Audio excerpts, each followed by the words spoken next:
So on Exec side, if you have solved C and D clocks on Exec side, later on the UL block will automatically be solved with the D clock. So that's a block skip. So Memo.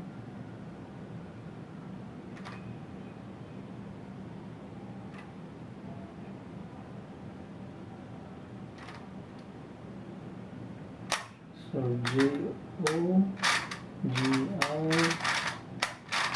JOGIFH. So finished all the memoed pairs, and then as I said, UL block automatically solved with the D clock. So that's basically a skip. So you can just partner the DL clock with the whole block, build the block, and then point to 12. So that's the UL block to D clock skip. Okay, for this next step, predicting during execution, predicting how many moves for the UL block to match the D clock.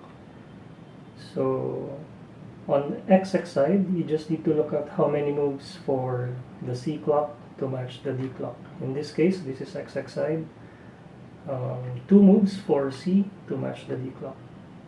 So later on, the whole UL block needs to do 2 moves to match the D clock.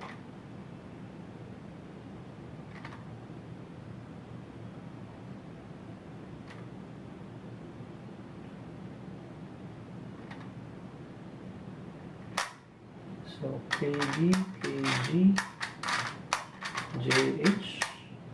So I finished executing all the memo pairs. So again, the whole UL block needs to do 2 moves to match the D clock. Then you can just pair the DL clock and then pair everything and then point to 12. So that's predicting UL block to D clock. So for this case, this is for a block skip. The block I'm talking about is later for Exec. This block matching the whole block with the R clock. So for this particular skip, later on, you'll see that this block is already solved with the R clock.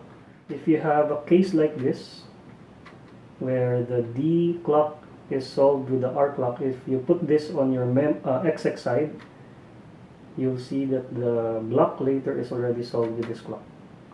So just proceed with Memo.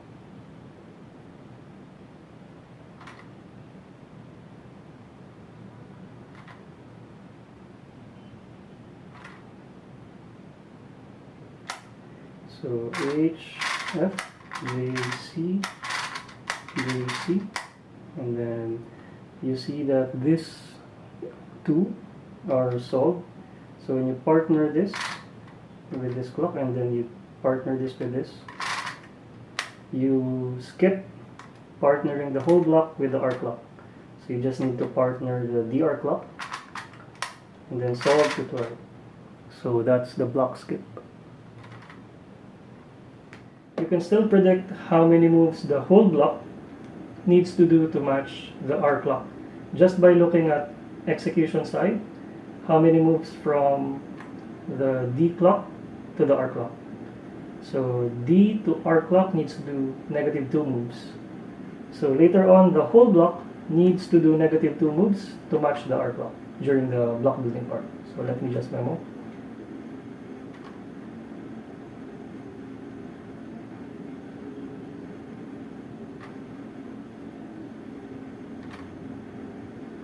So AJ, HC, FA. So I'll just build the whole block. Then remember earlier, so -2 moves for the whole block to match the R clock. -2, and then just match the DR clock, and then point everything to 12. So that's block prediction. Okay, so for this next case, this will be a skip on the R and DR clocks during execution. So on your memo side, if your memo side has a solved L and U clock, L and U clocks match on your memo side, later during execution, your R and DR clocks are already matched. So that's another skip. So let me just memo.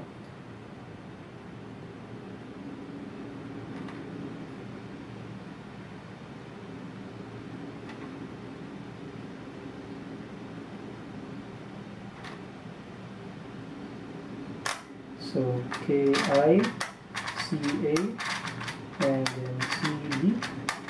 And then once I build my block, the R and D are already matched, so you just need to partner this whole block. And then luckily, the UR clock also matched, so you just need to point everything to 12 and then solve. So that's another skip. So for this next case, prediction of DR to R block on the execution part. So on your memo side, you just need to look at how many clocks or how many moves from how many moves for the L clock to match the U clock. So again, memo side, how many moves for L clock to match the U clock. So in this case, this is one move. So L to U, one move. Later on the execution side, the DR clock needs to do one move to match the R clock. So that's prediction of one part of the block. So let me just memo.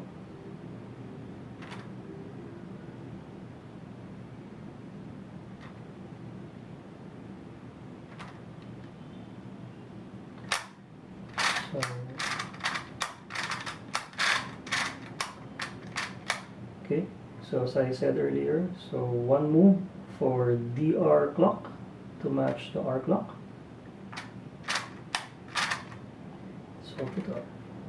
So that's block prediction. Okay.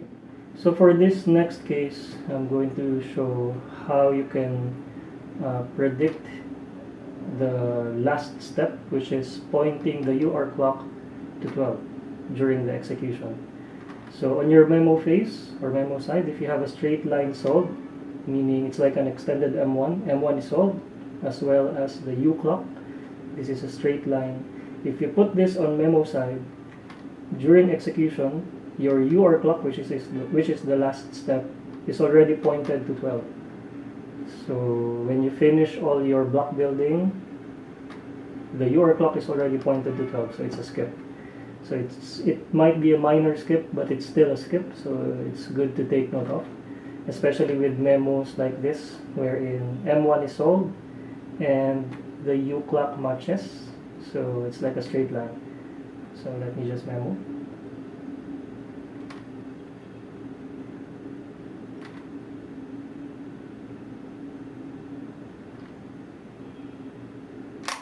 Okay, so OG, AK, BD.